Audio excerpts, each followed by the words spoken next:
There's certain people I can't take to the casino, and he's one of them. There was one time we were at Niagara, and he bet like a 5, and he lost it. And he's like, "Oh, hard-earned $5, bro. $5. Steph. Why you step in the building? You know what? You know what? Because he came with the mandem. Yeah, but why you step in the building and worry about $5? My issue is that the feeling of gambling feels like I'm taking my money and going. It burns me. I've seen you do that. But what if you go, and then it comes back more? Nah. I've seen you do that on food. What? I've seen you do that with food. What? Ball out on Buy food. It's gone in seconds. Win all the food you can buy. It's gone in seconds, and you're still not full. You sound like a hugger. That's you. After $5. Sound like a head, dog. Gambling is just not. No, I get it, but no. Actually, speaking of that, Steph. I have a pro line campaign coming up that I need you guys for. But it makes the game fun. For who? You're betting on a game? Not for you. It makes it more fun. It puts a little more. Yeah, usually, I'm smiling. We're cutting all of this. Even me talking bad about betting, we're gonna cut that. That ass. Like, my advice to you: if you're going to the casino, don't call this guy. I'm not. Don't even think about him. Because I'm like, you know what? Let's go, whatever. I feel like I brought him and I just lost because I brought him. You know what I'm saying? Like that juju exists for real. You know what I'm saying? Like niggas be like, don't do it. It does, bro. It's terrible. Yo.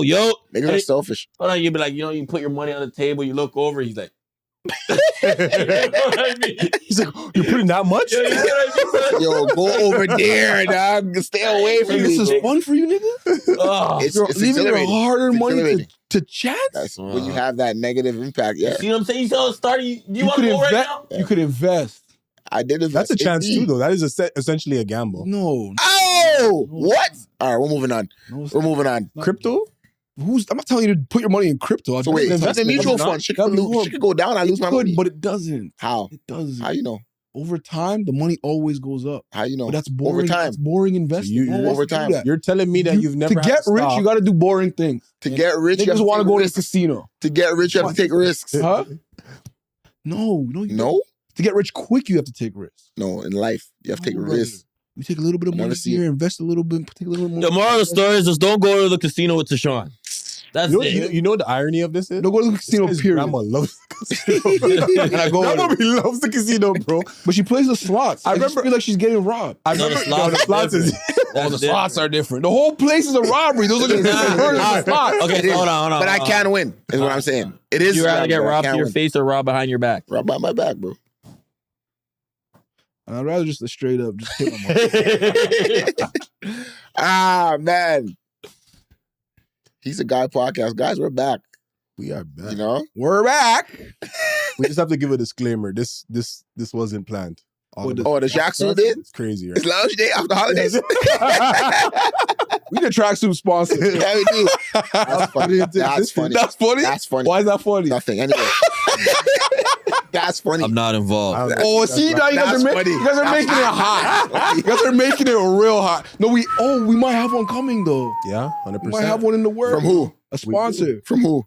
I don't know. It wasn't my contact, but I know we have a sponsor coming. Word. Yo, sponsorships are available. Are they? Yeah.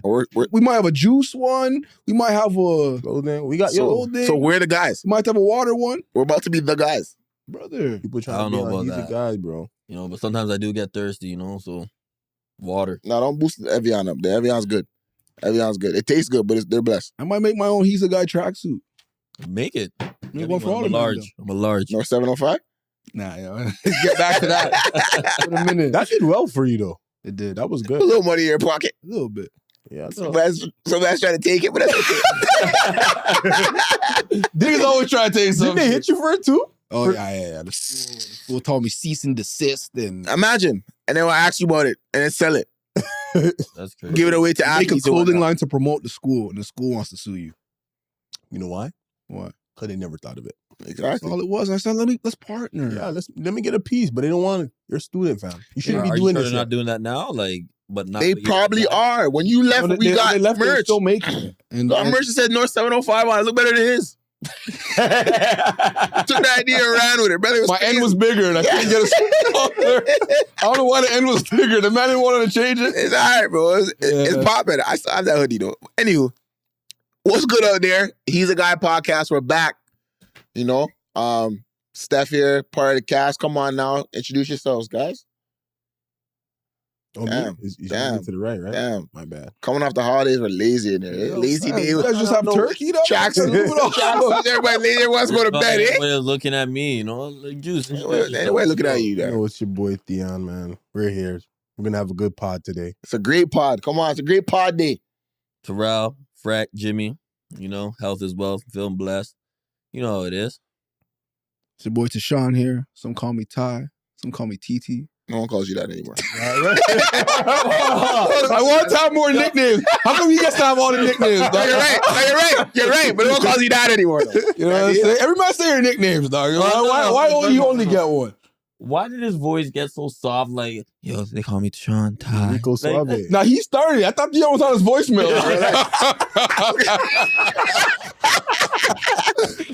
Kill me. Oh my God. Well, yeah, no, because I said Juice. Tell everybody, you might as well say your nickname so they know, they know who you guys are. Because I don't call you guys by your real names, to be honest. You call me Steph. Exactly. That's my real name. What's your real name? Steph. What's your real name? I just told you. There's no way your name is just Steph. I feel like we're going back and forth. You ever see Rush Hour 3? They said, boy, you now you him. That's what we're doing right now. Yo, actually, John, you gave us some gifts over the Christmas holidays. I appreciate them. But every which one of them has a story. Do we have them here? I have a couple gifts over here that you gave me, right? So you let off with this one. So we started, I'm a quick story time for you guys. We're at our men's league game. We're all a part of a men's league team here, you know. And Tashawn goes, yo, I have something for you, you know. I got part of a brand deal. It's real nice, you know, but it spoke to who you are. So he gave me this nice little YSL gift set, you know, colognes. Real nice. Then he said, yo, you're a rum guy. Check this out. Gave you a shot, eh? Check this out. Yo, look, just for size perspective, look at this. I'm not sure if you're being ungrateful right now. I can't tell. And then the man said, "You look like you like this." Yeah, you look like you like this. I'm not even sure. What is this? Nah, you like use this. Oh my God. No. You like technology and you don't like your shit going missing. So I figured an AirTag is the best thing. You know, I was just about to ask. I was about to say, yo, give us your explanation for these. That's fair. That's fair. That's fair. Steph likes technology. He doesn't like his shit going missing. Mm-hmm. Steph's a big cologne guy. He has a cologne. He collects cologne. Connoisseur. And he loves rum. It's a little baby rum. But how am I going to get him a big bottle if he can't taste the little bottle? It was a tester. It was a tester, dog. It's like, yo, I like it. He's trying to test if I'm a real rum guy. He's a Rain Neff guy. He's a Jamaica guy. He's Jamaican. It makes sense. This is a Barbados rum. So it's a whole different vibe. Okay. Mount Gay. Have you tried it before, Tashawn? Mount Gay? Yeah. I actually lived in Barbados for a few months. Oh, okay. So I went to the distillery and saw how it was made. No, okay. So I have tried it. I used to actually, no, we're not talking about how much I drank, but I've tasted it. Oh, okay. Nah, this is blessed, bro. Yo, Freck, where's your gift, man? I saw your gift yesterday. It was funny. So we're gonna just dive right into that. Yeah. So Steph gets his gift. I'm like, oh shit, man, I got some good shit, you know. Dion got his. I was like, okay. The man passed me a box of soap. What kind of soap was it? Hold on. Before we even get to what kind of soap it was or all that. I looked at it. I thought it was a joke. You know when somebody put something in a box or whatever? And then the man said, yo, you like to bathe, so here. What? Yo, the man said, what you trying to say? I stink, dog? The man's like, nah, you just like to bathe. He bathes a lot. I bathe a lot. So, but I'm not even a front, fam. Respect, I used it last night. Straight to the shit. You know stories Freck say, yo, I was in the shower. When have you ever heard me say in the shower? You said you're in the shower and you cried. Boy. Remember you said your first story, you started crying in the shower. My nigga, you're always in the shower. That's crazy. Attention to detail. You see, you know that, but you your know friends, what? Your friends know you. But you see, the crazy part is when he gave it to me, I was like, he's disrespectful. But then when he said, you like to bathe, I'm like, he's not lying. You know what I'm saying? Yeah. Respect for the soap. I don't want this to come off wrong. I was like, oh, respect while I was in the shower, but I don't want to think that I was thinking about him while in the shower. It's just soap. All right, so we're good then. It's just soap. So, as you can see, how's everybody's holiday? You know what I mean? Dion, how's your holidays, dog? Holidays were really good. It was busy, bro. First year cooking a turkey. Holy. Hosting. I'm scared of that. Honestly, shout out to this guy, Darian, on my word, bro. Okay. Man, you know, he brined my turkey for me and everything. I just had to pop it in, so I can't even really take credit for it, but it was blessed, bro. Yeah. It was really good, yeah. But like waking up at like 6 a.m. cooking and doing all that stuff. You didn't put your hand in the turkey? Nah, I didn't have to do it. Pop it right in. How you put your hand in a turkey? Show me. I don't know what you're doing. That. Hold on. Like this is the, I don't know. My bad. I meant to do this. I don't know why. We don't Why know. you underhand? We don't know that. And I said, you put your hand in the turkey. You guys are dumb. I can tell what type of podcast it's about to be. But no, honestly, it was blessed. You know what I mean? Obviously, anytime you get to be with the family and, you know, Fred came over and that was good too. So it was good vibes. Bless, you know. Yours? How was yours? I got New Year's Day off. I got Christmas Day off. Every other day I worked. It was busy as hell. It was crazy. But, you know, I'm learning to embrace that busy is good. Because on the other side of that, if I'm not busy, I feel like I'm washed up. I feel like I'm not doing nothing. You know, so I'm thankful. Everybody that booked or everybody that came to see me to get a haircut, all that type of business, you know, I appreciate you. Yeah, bro, it was a lot of work, but again, really, really thankful. And then outside of that, even the days that I did get off, it was really nice, you know, to spend time with family, to spend time with loved ones. I'm not sure if you guys heard, obviously, just a little morbid moment, but a lot of tragedy over the, like, just not in my life, but in terms of like the social scope, in terms of stuff that happened in New Orleans, stuff that happened in New York, you know. So to be honest, even rolling over to the new year helped me kind of regain focus that, you know, despite every other thing that's going on in my life, just to be thankful for another day of breath, because some people, you know, things that we take for granted, like I looked at Christmas was here and gone like that, right? Being an adult, but just looking at New Year's even, just like, damn, just, you know, trying to understand that a lot of people might not get to celebrate these things, and just to, you know, soak up what you can of life and be grateful. Gratitude, so, love that. Yeah, bro. You guys don't feel like now that we're older, like Christmas, like summer, all it just flies. Remember when we were younger, it used to take forever. No? Gone, dog. Gone are the days still. Fred, Jimmy, which one? I know you're talking to me. Stop. I'm listening to you guys talking. I'm like, it's crazy. I was off for 2 weeks. I went back to work today, and I don't want to go back. Spend time with family, friends. 2 weeks, chilled. You know, it was all good. No complaints. You know, seeing you guys yesterday in our men's league, just to let you guys know we all look washed up, but that's besides the point. I was sliding my feet out there, bro. Yeah, bro, I should be seeing you moving. You know what I'm saying? But like, it was just a good 2 weeks. Like, you know, like I worked all year. I had a very busy year, and then to just have that 2 weeks off, like like, you know, when you go on a vacation, it's like relax, whatever. But like that 2 weeks was just family. And then seeing close friends, like Theon invited me over to his dinner. Went, you know, ate some Trini chicken. You know, what the hell is some Trini? Is it different chicken? You know the crazy part is, like, is it different chicken? I can't with these. I would just do chicken. I don't know what this guy's talking about. I don't know what kind of chicken it was. It's a Trini chicken. But like, oh my goodness, you know, I'm the name of it. Yo, Theon knows I'm such a picky eater. Is it a different bird? What is it? I don't, brother. I just said Trini chicken. All right. So, like, Theon knows I'm such a picky eater. Like, when he made steak, and the steak was excellent. It was amazing. Like, you know, and then so saying I could cook. Don't overdo it now, big man. Don't overdo it. So you had a good meal, listen, I'm bigging the man up. And, you know, I think he was scared. I'm going to show you why. Because I said, yo, Juice, who made this? And I said, why? Because he made some burgers in the car. No, but like, yo, you know, that was your fault, bro. Don't blame me for that. It was your fault. No.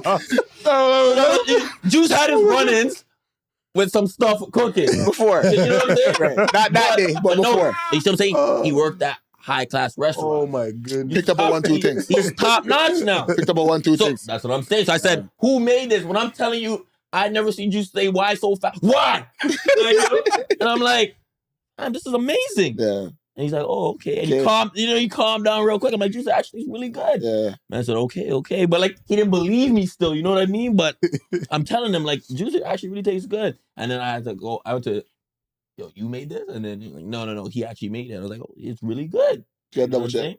I double check, I was checking in on him.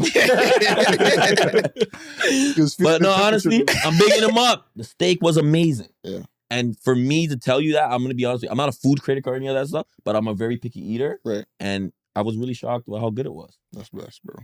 So that's Shout out to Juice. Appreciate it. Shout out to Juice, dog. So if you need some steak, Juice. Don't call me. Sean, you had an eventful holiday. Talk about it. Was it ever? Yeah, I went to Antigua. Okay. See my mom. My mom lives there. It was really nice to get her. My cousin came to visit too. She hadn't been to Antigua since she was young.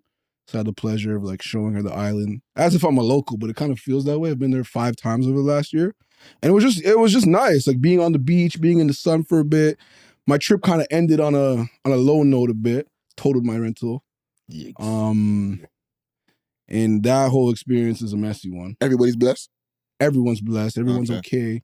But it's just dealing with that type of situation. Sure. I lost my phone. But I think that whole experience, I didn't lose my phone, I broke my phone. But I think that whole experience kind of shows you that material things are just material, right? Like things can be bought back, things can be paid for. But it's like, it's truly the people in your life that matters most. And I think that was the big takeaway for me. It was like, felt like God was showing me like, yo, none of this stuff matters. No, literally. As long as you have your people, you'll be fine. And I felt fine. And I'm just glad everybody's fine, like you're saying. And then I went to Montreal to spend it with my grandparents and my dad and stuff. And that was just a really good time. Every time I go there, it's like seeing my grandparents get older. It's kind of like this part of me is like, oh my gosh, like they're not gonna be around forever. But it's just like enjoying those little moments with them is everything for me. Just like hearing my grandma laugh, having my other grandma teach me how to cook. Like it's just the holidays were great. Like I missed you guys, but I really had a great time just spending with my family. Like it was real wholesome. But it was nice to get back home. Like it was really, as much as that was fun, it was also nice to just spend time at home, just chilling, doing nothing. And then getting back into men's league, it's painful, but we're doing it together. So it's painful to watch. It's painful to do. I don't even want to see if there's tape. I just feel like there's tape. Masky pulls. Yo, let me tell you guys something. There is tape. A man told me he watched one of our games after. I'm like, let me tell you something. I'm not watching that. So I go to runs with most of these guys that play like our opposing, competition or whatever. I go to runs with them like on a Monday or a Wednesday. So I get there on a Wednesday last week, right? Because New Year's Day was off. So we played them, I think, a week and a half before that. Bro, they showed me a highlight tape of what Rise Up had on Instagram. We don't look good. And this was public. And I'm just looking at, bro, it's our first game back. Like we didn't perform the way that we. But yo, the clips that they look at carving us up. We didn't get a clip. They're carving us. So it looked like the only thing missing was lobs and dunks. They had everything else though: windmill dunks, 2-hand dunks, reverse dunks, passes, no looks, all dribble moves. Yep. We're just out there running, and they were pyloning us, man. It was crazy, but. Yeah, listen, we'll get it together. I remember being out there yesterday. I'm like, is this as bad as it looks? It's that. I don't even want to see how it looks. It's terrible. But hey, you got a W. That's the crazy part. You guys can't beat us and we're not in shape? There you go. Talk about it. I'm not talking, bro. We're not in shape and they can't beat us. Come on. So, we're going to get back in shape. Listen, springing off the New Year. But guys, I'm going to go put in work. No, real life though.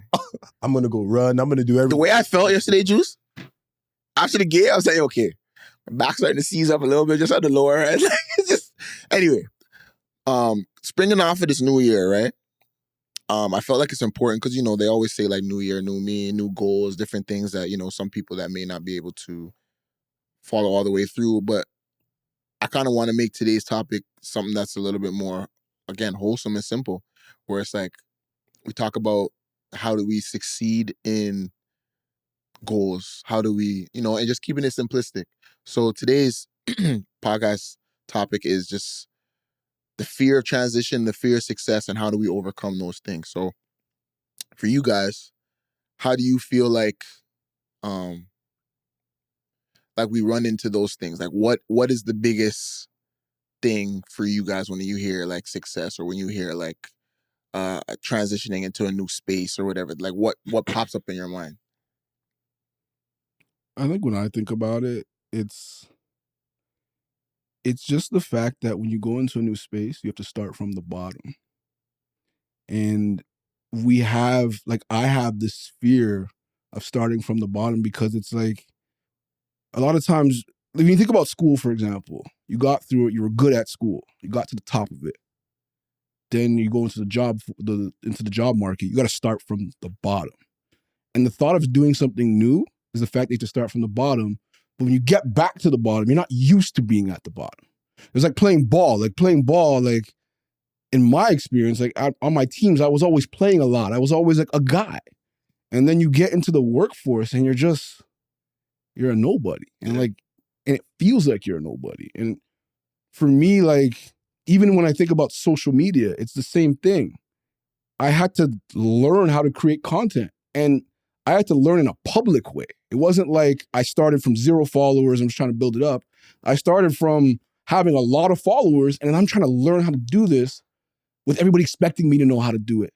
So I think there's a fear for me of starting from the bottom. And when it comes to transition into a new space in your life, I think that's what it is for a lot of people. We just don't know how to be at the bottom again. Like, when we think of ball, we were shit at one time.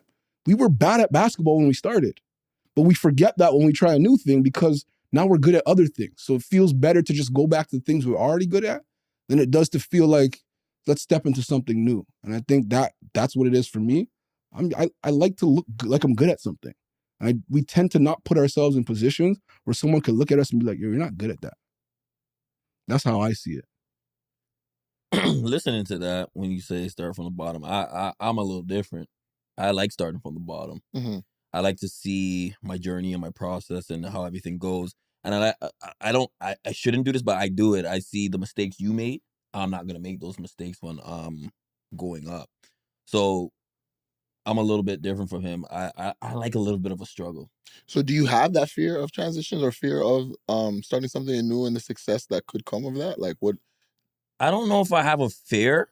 I like to see where it goes. Right? If it fails, it fails. If it doesn't, it doesn't. I tried it.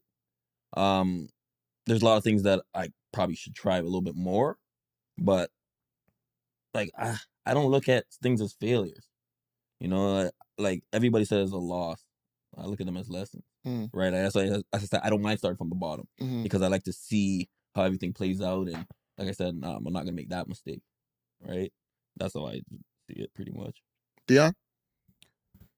I think it's just being uncomfortable. Mm-hmm. You know, like, even for me, I think in my previous job, I stayed even though I wasn't happy, because the thought of having to go somewhere else and wow over new people or meet new people or learn different things was like, I don't want to say terrifying, but it was like something that was in the back of my mind. And I'm like, man, I'd rather just stay here, kind of thing. Yeah, just like, you just got to continue to work on it, and just, I don't know. I do resonate with what you said too, though, because like, I do like a challenge, but obviously to a certain degree, I think that it's just always in the back of my mind, and it's something that I just like being comfortable. Yeah, like that's real, because it's like you're comfortable and you're uncomfortable at the same time. Where like you said, he's comfortable here, and then you think about like, you know, like, yeah, I'm comfortable here, but I know I shouldn't be here, and I want to go there. So like that for me, it's like the same thing. It's like you just watch all those steps, and it's like eventually you got to attack it, right? You got to get to that uncomfortable situation, because we all have been in uncomfortable situations, For sure. right? So my question that I would ask you guys is like, when was the last time you guys put yourself in an uncomfortable situation? We were like, for me, I would say the men's brunch. Yeah. You know what I mean? Public speaking has never, ever been something that was like my forte. But I challenged myself while we were building all that up, that I was like, okay, you know what? That's something that you're really good at, but that's something that I want to work at. So I was like, you know what? I'm going to go into this. I'm going to make sure that I talk, you know what I mean? And learn from it. You know what I mean? So that's something I would say I made myself very uncomfortable and trying to perfect it. For me, I can't think of anything like relating to job wise where it was uncomfortable.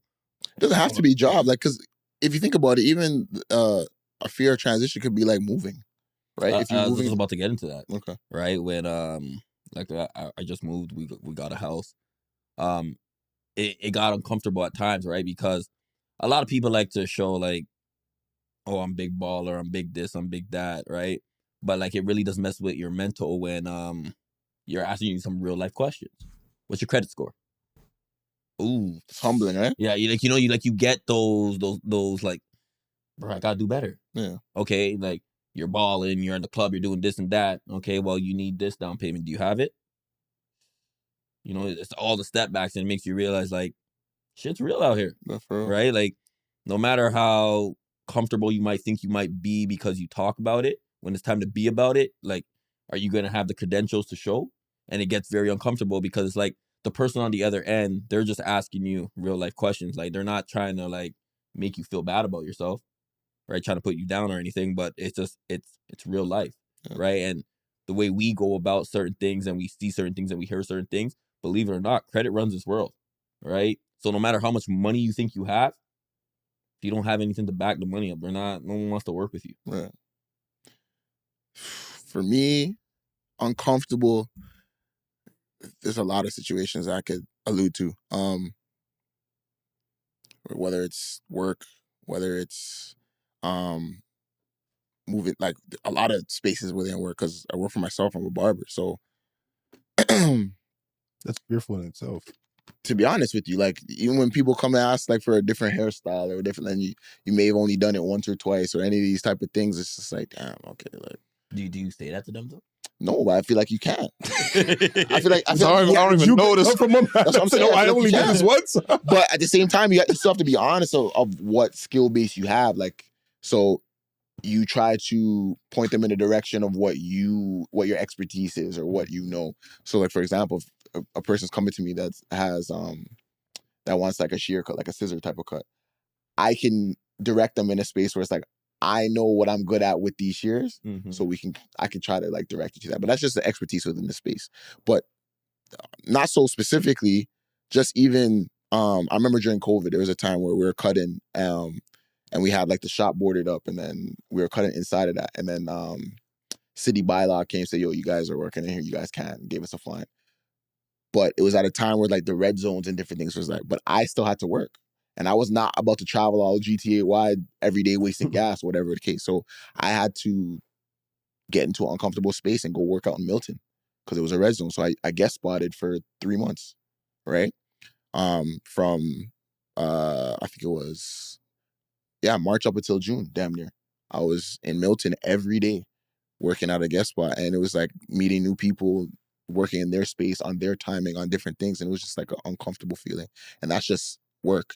When it comes to me now, alluding to what Tashawn was saying before as well, it's like you never really feel like you want to start from the bottom with things. And it's like, fortunately enough for me, all the things that I've done, I haven't really given myself a real risk. All the things that I've gone into, I've been good at. So whether it's work, sports, whatever, I found myself to be fortunate enough to be good in those spaces where it kind of just, for, quote's sake, fell in my lap. Barbering fell in my lap. I just knew always how to I learned the skill of lining myself up at home. And then when I went to school, I just watched YouTube videos and I got better at it, but in the shadows of things. And then when people ask like, yo, who's doing your hair? I'd be like, me.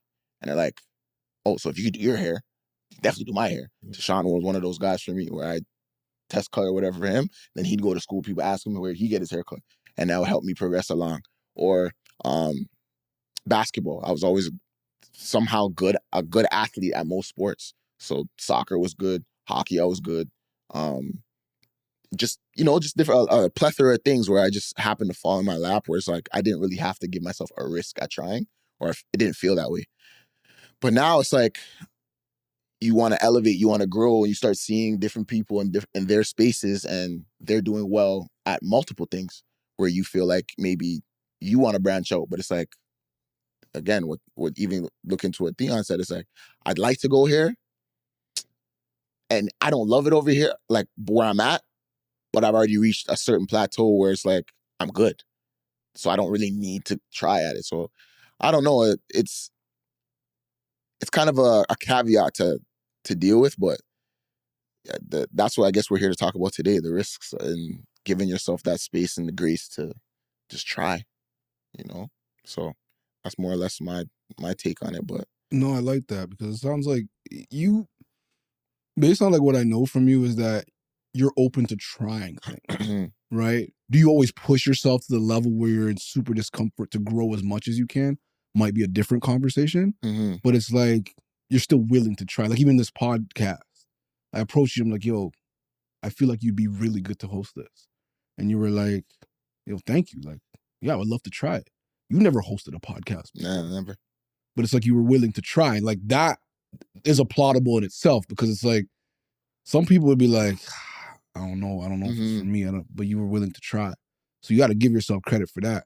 But now it's kind of like, even to what Freck's saying and what you're saying, is like, what makes us not push ourselves to the level where we could go? Because I feel like I could look at the room of all of us and I could say you could be doing better. You could be doing better. You could be doing better. We all could be. But what stops us from doing? There's probably something in our mind where like, I could do that thing, but there's something that's holding us back from doing that. And a lot of times that's the place where we need to go. Yeah. And what is that? Is that fear? What is the fear of that transition? Why do we often think transitioning is taking a chance or like the risk is difficult? Why do we feel that way? Like even just piggybacking off what you just said here, that's basically what the question is asking. Why do we think it's a tough thing? I think it's tough because, like you said, people don't want to fail, right? And when you think about failure, you think about how other people see you instead of how you see yourself. So successful, like when you think of anybody successful, you always think about rich. You always think about more, right? Like Deshaun just said, oh, I think you could be doing better. You could be doing you. But some people believe like, this is me. This is better than what I had before. So this is good for me. Right. Regardless of if I could go further. Like Theon said too, I'm comfortable here. And being comfortable sometimes isn't good, but sometimes it is good because you don't know what they really came from. You don't know where they came from. Right? So if somebody came from nothing, like for example, I'm gonna give you an example. If somebody if their parents had a Honda their whole life and then they finally drive now let's say a Benz, right? That's a step up for them. So they believe in their eyes they're doing really well. And I would believe so too, because if you see somebody be like, oh, he's driving a Benz, right? But we don't really know how far he wants to go. He might just be comfortable there. Right.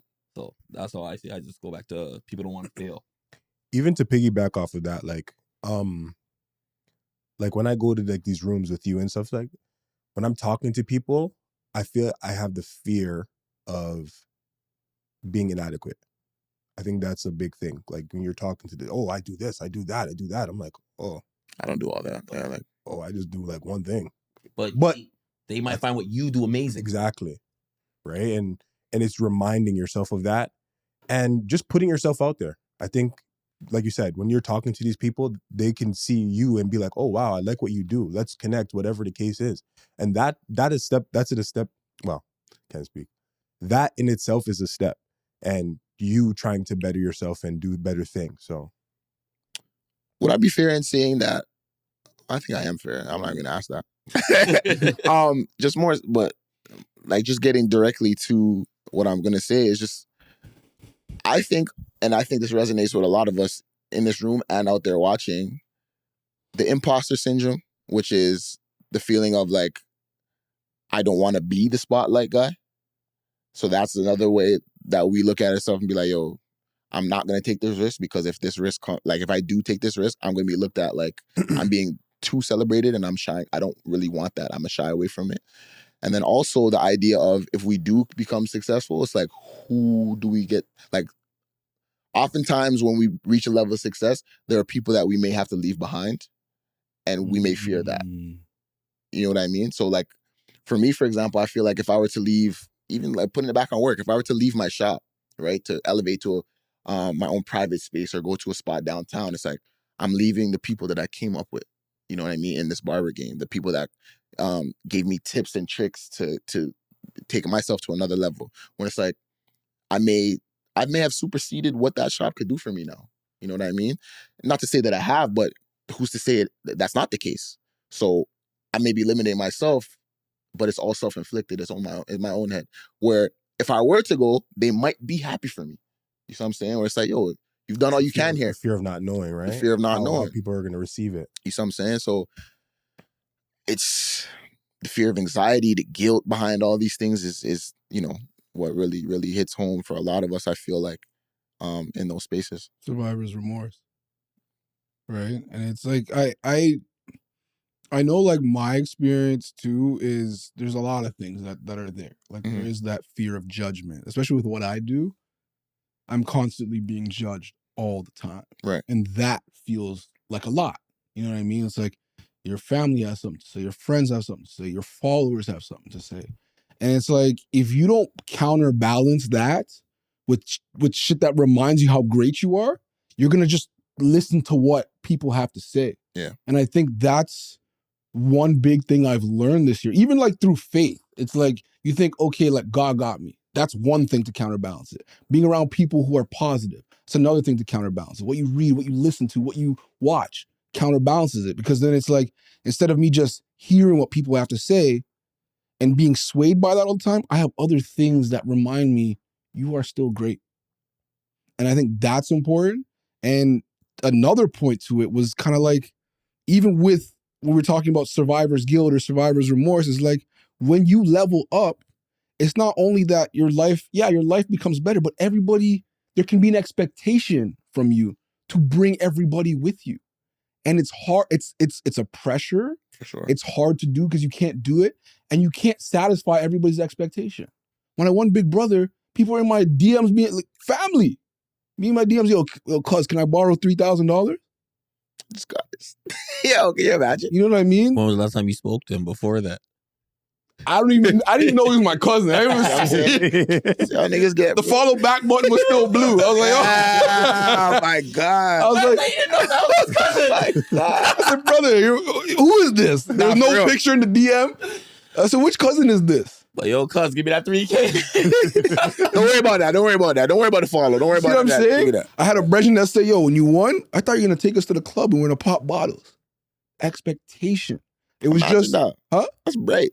It's not even that. It's just that everybody has in their mind, when we make it, this is what it would look like. Right. But they have their own definition of making it that you might not have. To me, winning $100,000 was not making it. So everybody expected me to flip out my checkbook. Yeah. I thought that was insane. Yeah. But in their mind, they're like, yo, you made it. Because when you look at where I came from to where I am, yes, I'm in a better place. But in my mind, I didn't make it. But you're not where you want to be. And I'm not where I want to be. Yeah. But it's like, it's hard to try. How do you explain that to everybody? Right. How do you explain to people, I can't bring you with me? That's another situation that got uncomfortable for me over the last year. I had to explain to friends that we're not aligned on our journeys right now. That's hard to do. Nobody wants to have those conversations. For real. We'd rather just kind of just inch away or not say anything but those are situations I have to learn to be uncomfortable with, because it's like, I want to be a better leader. Mhm. To be a good leader, you have to be able to put yourself in uncomfortable situations and have uncomfortable conversations. But these are the things we have to do in order to grow, for me at least.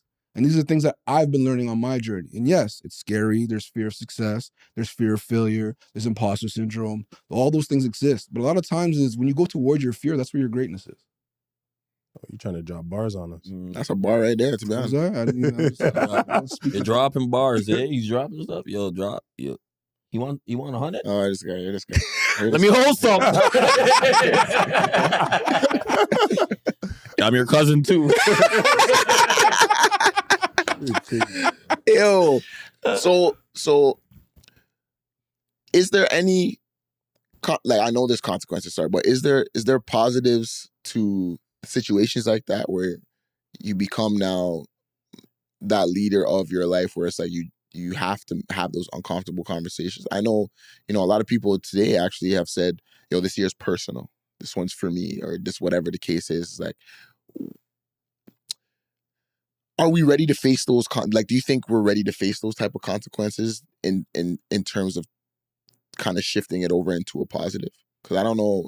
if everybody's ever thought of it like that. You know what I mean? Like to put yourself in those spaces of, all right, well, I got to turn a page over and possibly lose friends or whatever the case is, but like what's on the other side of that?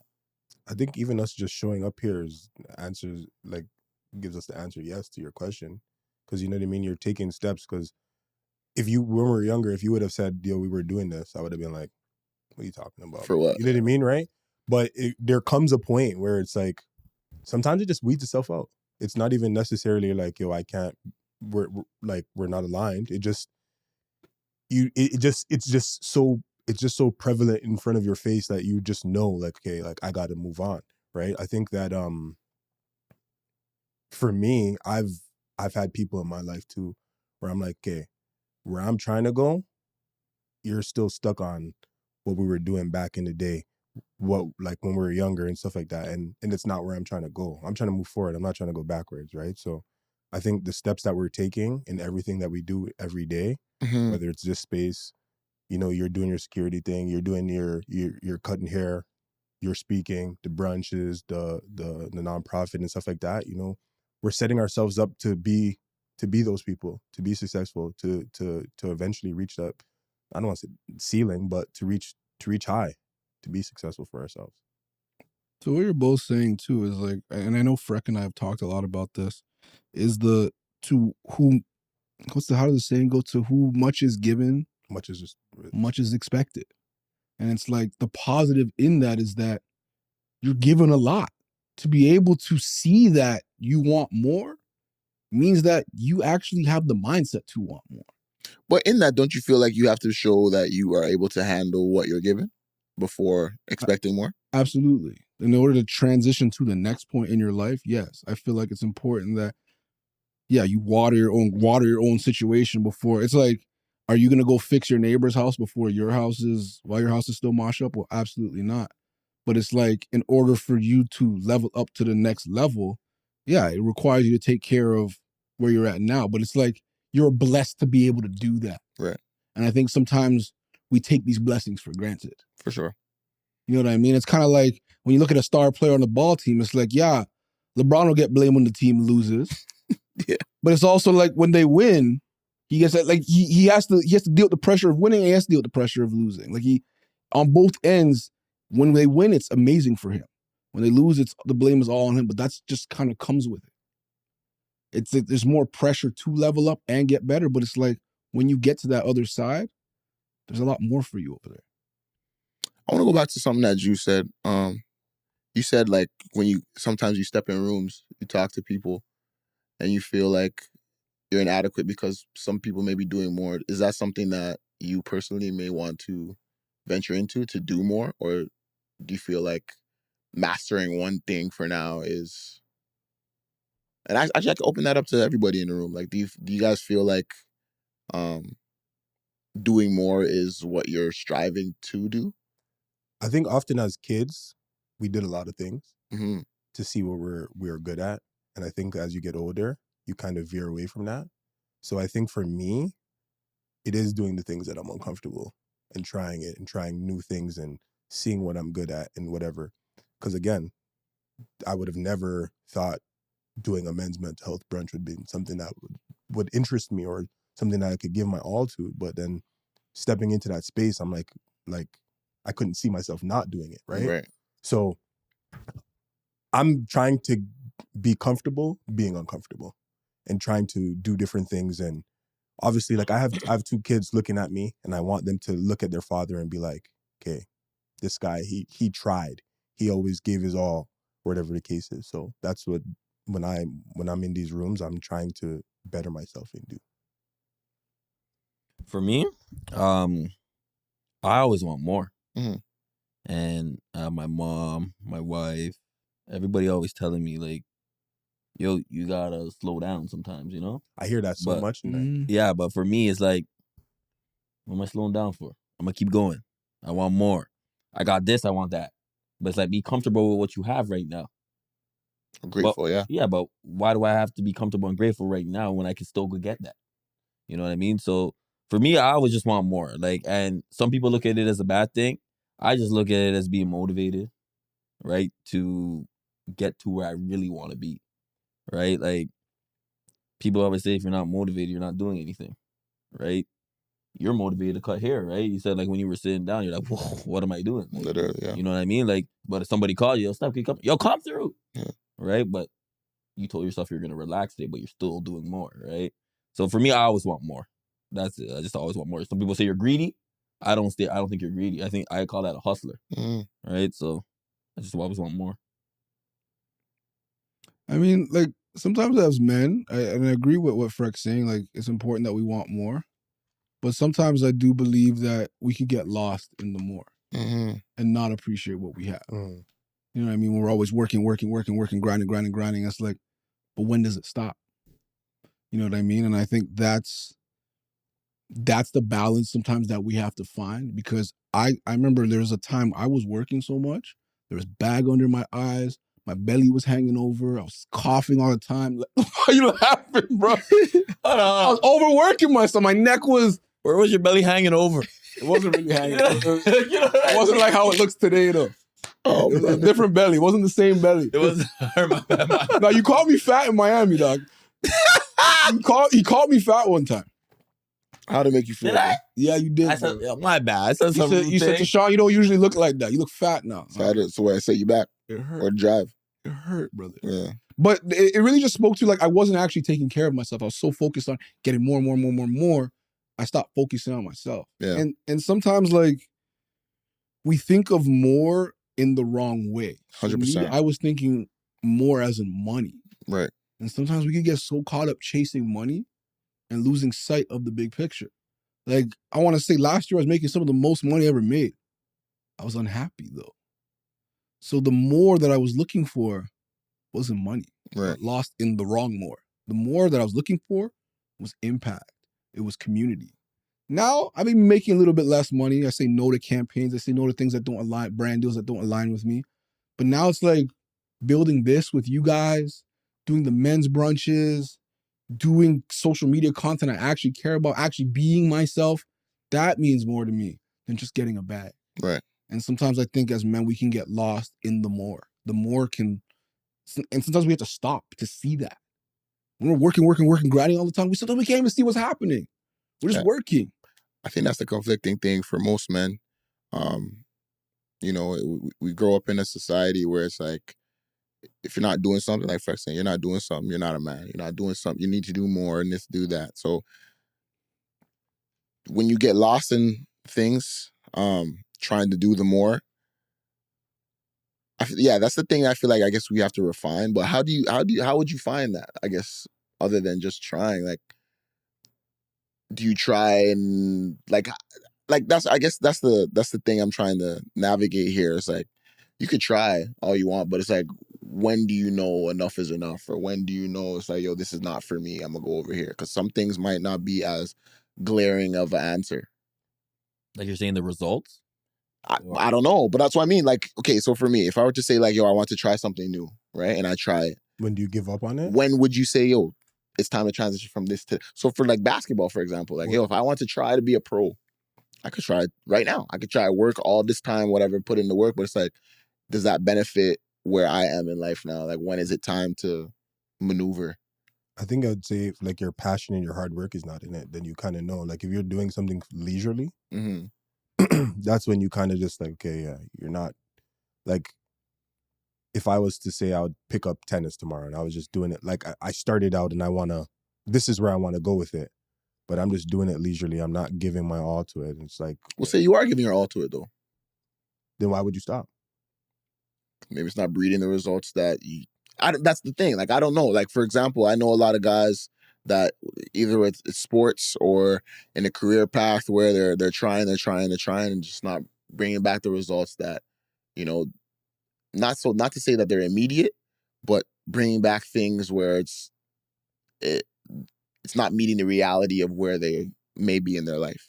Does that make sense? Yeah, for me, when I'm listening to it, the only thing that's popping up in my mind is you got to be real with yourself, right? And when you got to be real with yourself, it's not like, and also you got to have real people around you.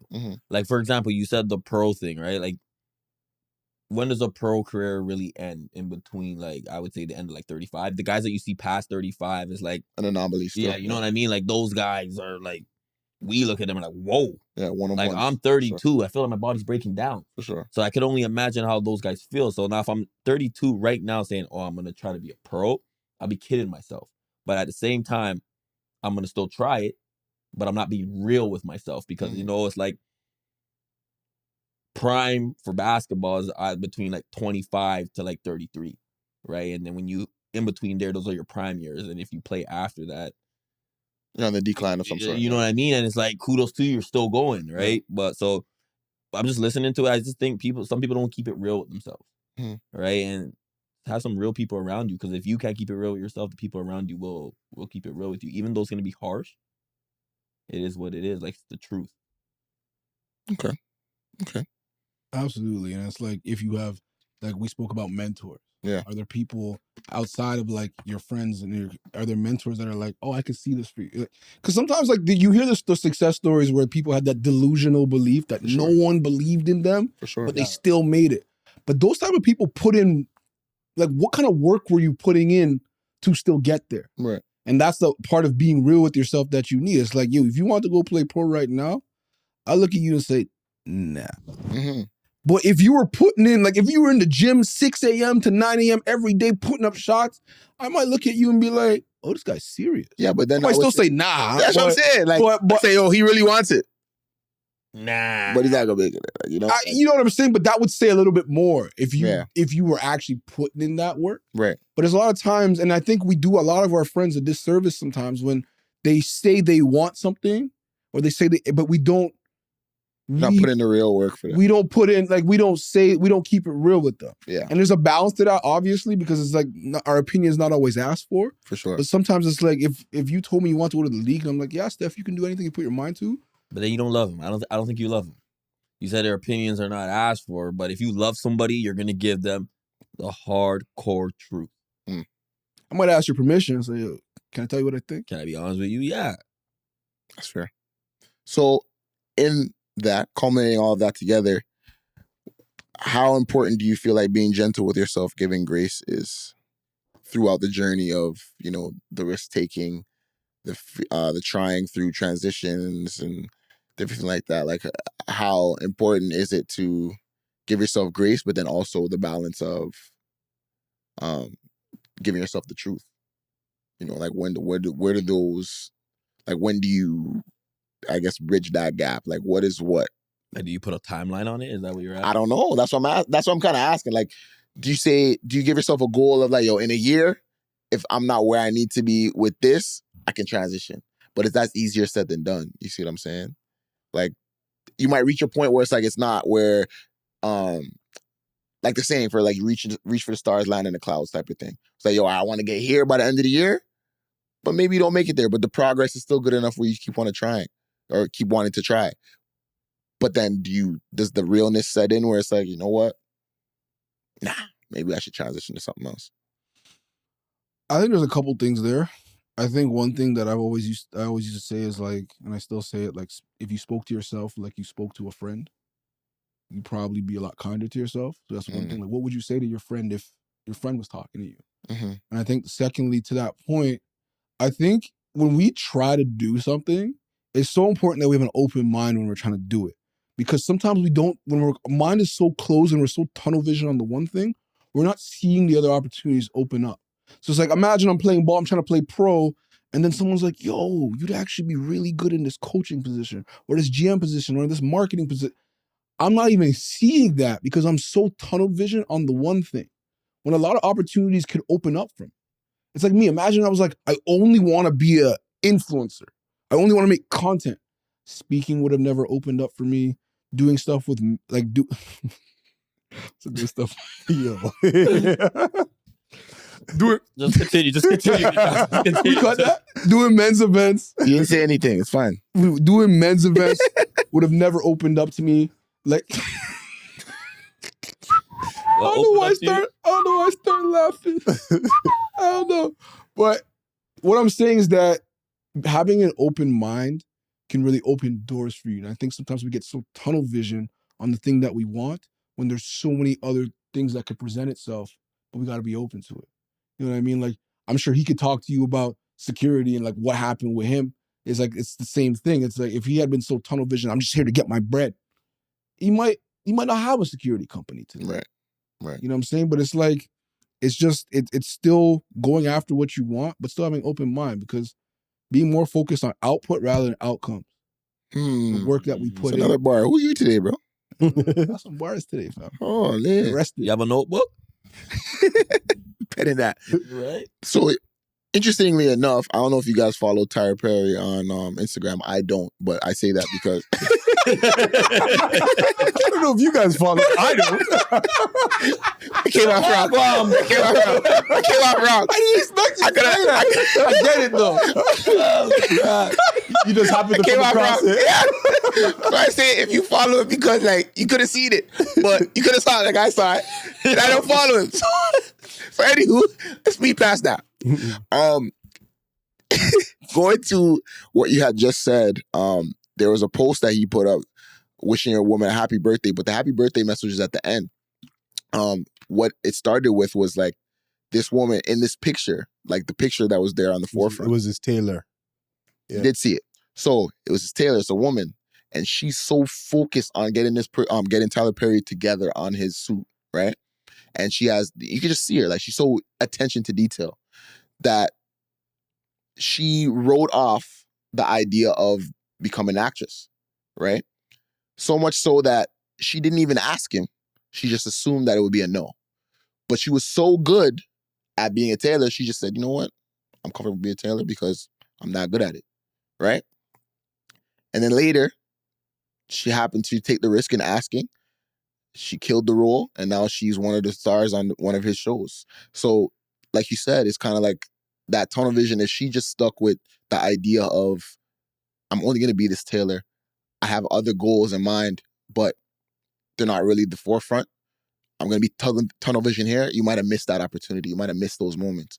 But instead, took a stab in the dark and ended up working out for her. And now she's more than what she could ever ask for, right? So, well, I don't know that part, but you know what I mean? You get the gist of it. So it's interesting to see that come to like a reality just based off of what you're saying. And it kind of resonated. So I hope any viewer that's actually kind of looking at that takes that and runs with it, to be honest, because that's a great view, to be honest. You know, I think sometimes you're in the wrong rooms too. Like That's you guys were possible saying, too. like sometimes, give up or whatever, or you should maybe when is it the right time to give up? Sometimes, like a quote that really sticks with me is like, a water bottle in a vending machine is 25 cents. On an airplane, it's $10 or whatever the case is. In a movie is $3. So your value can change in Based on the different room you're in different places, right? So sometimes people don't see your value, but you can go somewhere else where people can be receptive to it and be like, okay, cool, like you're really doing that. And like, I just think that if your passion isn't in something, that you should always continue on it. Like, I know obviously there is the reality, like, hey brother, you're not that good. Yeah. But if it's something you're passionate about, stick with it. Like, obviously do your other stuff, but stick with it, because you never know what could happen. Personally. No, I think you make a really good point there. And I think even to that is that sometimes we ask, like what you're saying, we ask the wrong people for advice.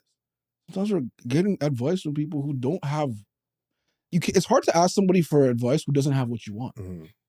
So I feel like I learned that, and no disrespect to my parents, but my whole life I'd go to my parents for advice.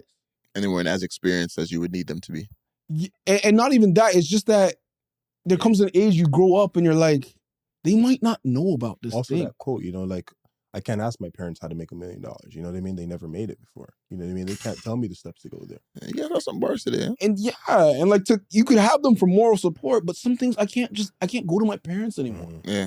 And it's like, I'm an adult. I love having their support, but it's like, if I'm trying to make $1 million, I don't know if I can ask my mom and dad because they don't have $1 million. Yeah. They can give their opinion, but it's like, I'd rather ask somebody closer to making that meal, right? $1 million. Yeah. Right. And I think that's so important in understanding that. But listening to all this, and with the whole failure and the success and all this stuff, what I think it is, I think everybody feels like you need to be rushed. Right? Yeah, it's like an overnight thing. You see, like, for example, with the whole tennis thing that Theon's saying, it's like, and then Sean's like, but if you're up every morning 6 a.m. going to 9 a.m. and you're working out and you're doing all those things, right? Like greatness doesn't come overnight, right? It comes Slow over time, progression, yeah. right? Like I remember I bought one of my friends a shirt when it says hard work beats talent. Talent doesn't work hard. See, you finished it off for me, right? Yeah. Because he was very talented, very, very talented. Just didn't work hard because it came easy to him. And when things come easy to people, they don't work hard, right? I'm not trying to say we didn't come from anything, but we want more because we really didn't come from anything. Now, if we all grew up in mansions and things were handed to us, would we work hard? Ask yourself that question. Might not be as inclined, yeah, for sure. You know what I'm saying? So that's why, like, I want more. That's why I'm hungry. We're all hungry in different ways, right? But at the same time, it's like we can't rush our own process. Everybody goes at a different pace. Yeah. Right. And that's what I came to realize over time. Right. So It's a fact. It's not a race. Well, marathon. I mean, I hope everybody out there kind of takes a little tip of going into this new year. It's not a race, bro. It's your own. You know what I'm saying? You guys gotta, or we all as a people, take your own strides. It's not comparable to anybody else's. Although, looking at other people and their progression can help you along, it's their race is their race, yours is yours. So just remember those type of things going to the new year with your goals, especially, a lot of the things that kind of teeter off is like the gym, right? A lot of people want to start off the year like, yo, this year, I'm going to get myself right. I'm going to start going to the gym. And then they start to tail off because they're not seeing the immediate progression, the immediate results, So I think even to that, we forget that in order for us to change, You need to be consistent. it's not only that, like we have to change ourselves in a way. And I think sometimes we forget that. Having new goals and still being the old me doesn't work. Does that make sense? It does. Because it's like, I have to change my mindset. And I think sometimes people forget that. Having new goals with an old system doesn't work. And I think we sometimes have to look at the system. If I'm trying to go to the gym at 6 a.m. every morning, but I'm going to bed at 2 and wondering why I'm not going to the gym, it's not because I don't have discipline or motivation. The system sucks. Maybe I'm not going to the gym at the right time. Maybe I need to be going to bed earlier. Right. But I think that's the part sometimes we forget. We don't change ourselves and our mindset and our system, but we want new goals and new things. And it doesn't work. Because then we're relying on motivation. Yeah. And you can't necessarily just rely on motivation. Yeah. Amen. Well, let's talk about it. What we got? The game here. Oh, we go. I thought you want to talk about something else. Got our game today. You thought he was about to hit you with New Year, New Me? No, brother, no. I hate that saying. I'm not gonna lie to you. I hate that saying. What? I feel like it's so cliche because nobody, like you said, nobody really changes their habits. Go to Sean. I was gonna say, like, I think the new year happening gives us an excuse to try. Okay. So that's what I'll say. Yeah, but so not everybody changes it, but people use it as like a launching pad, like a spring. Like it helps give momentum. But it's like at the end of the day, it's just another day. It's another year. What were you gonna say, Fred? Nah, yeah, you stole the whole New Year, New Me. Like you saying you hate that thing. It works for some people. Some people it doesn't. Like Sean said, you got to change your mindset. Just because you're saying it doesn't mean you're actually like changing anything. Yeah. Like I went to work. New Year, New Me, and this and that. Brother, you're still wearing the same dirty clothes, brother. You know what I mean? Like, what was new? The new year? That's what you meant? Like, what's new? You know what I mean? The date change, yeah. Like, that's it. So, like back to the shot, just change. They gotta change your mindset. That could be any day, though. That's what I'm alluding to, essentially. But let's talk about it. This card's crazy. Oh boy, don't get me again. Saying you picked already. You ain't playing around. You want to talk about it. Went to the black pot. Name a time you've done someone dirty.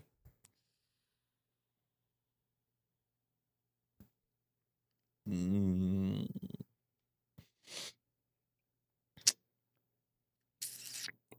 a time I done somebody dirty. Name a time I did somebody dirty. Many I can allude to. I'm not gonna lie to you. I'm trying to pick the one best for the podcast. I don't say the best politically correct story. Bro, I was a little runt still. I won't lie to you. I was a runt.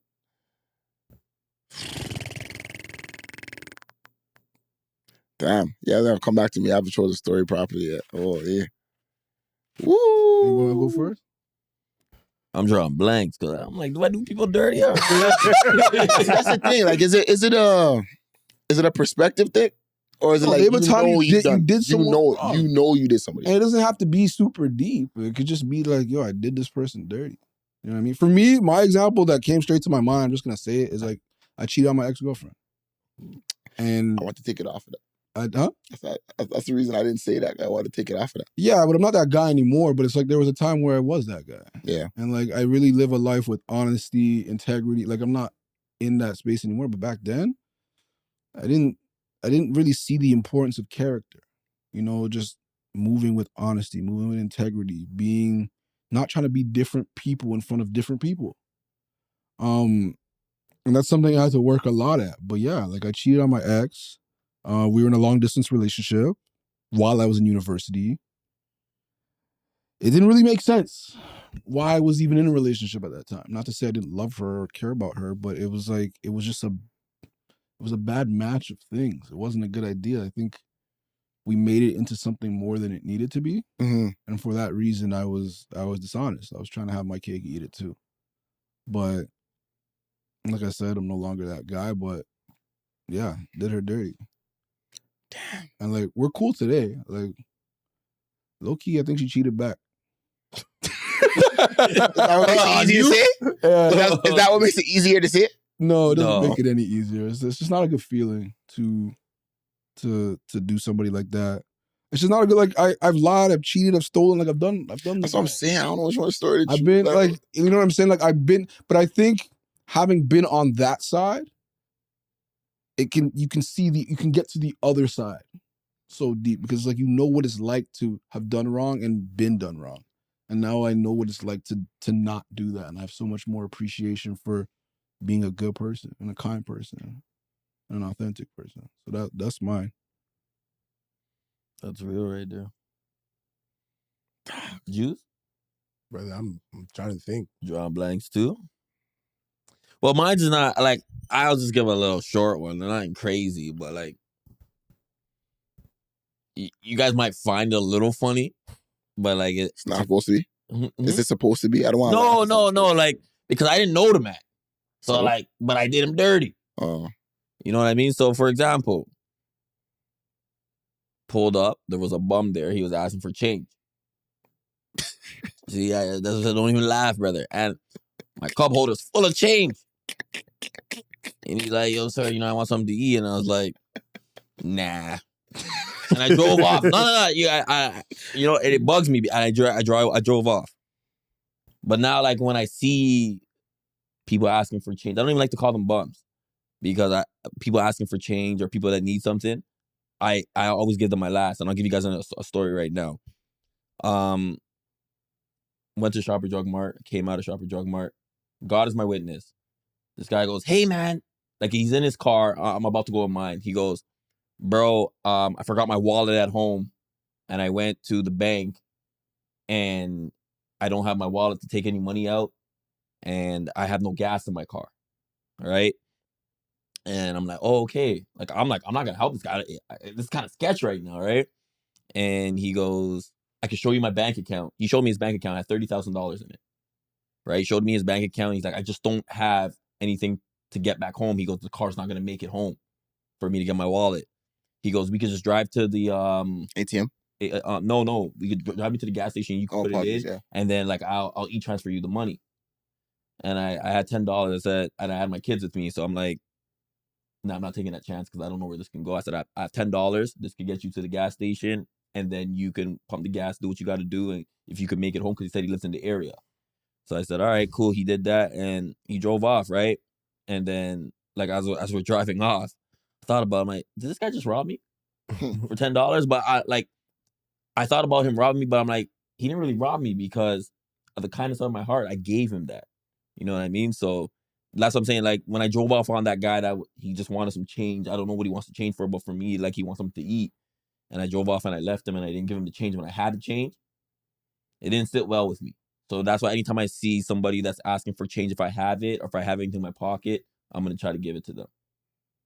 And that's that. Steph, I know you want to say. I know what you want to say, bro. Just go out and say it. Dog. Dog. Real, raw, honest. Nah, I believe it. I believe it. Let me go. Yo, it wouldn't even matter if you went. Something's on your chest. It still has to come back. He wants it still has to come back. Should I? It still has to come back. Yeah, Juice, go ahead.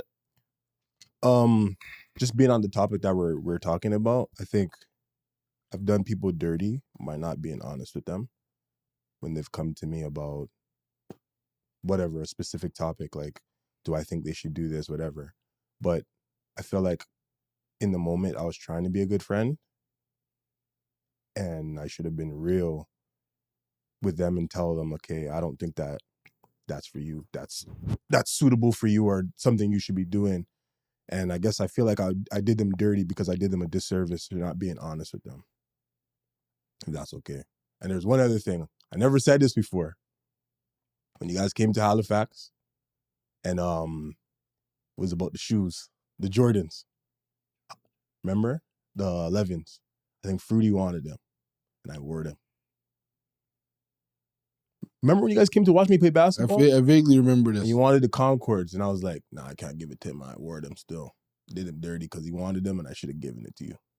Appreciate you don't remember it? I sort of remember it. Nah, you don't remember. It's okay. Don't worry. I remember there's like a bunch of shoot instances with you. Like, Fruity pulled up and said he at his house, and the man said, I want those ones. The man gave Fruity some 5s I've never seen before in my life. Said, oh, you can hold these. Damn, man. Still back on me, eh? All right, well, that's the episode. Oh, man. There's a couple stories. Personally,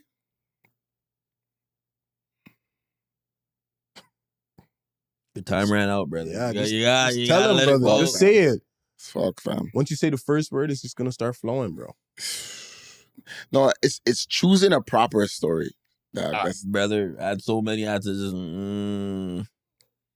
But now I have stories that can be like, yeah, similar to y'all, but that's like I'm piggybacking. I'm cheating it. No, we're cheating. That's why I said mine, because I didn't know if you were going to say it. Yeah, like Black man don't cheat. I don't believe that either.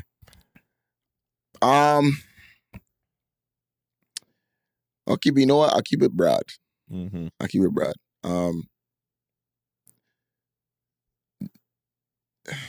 Acting dishonestly and then also shifting the blame onto somebody else. I don't know if that's too vague, but I've done people dirty like that, where it's like I've done something that obviously I wasn't supposed to be, or I wouldn't feel right if they're done to me, for example. And then shifting the blame onto either them, which call that right now? Gaslighting? Gaslighting. Yeah. But even taking it a step further, putting it on somebody that may have not even been involved in the story at all. You see what I'm saying? Like if I have like a friend of mine who's like, yo, I was with them. You know what I mean? Like doing somebody dirty like that, where it's like involving them into a story that have nothing to do with them. No. Oh my gosh.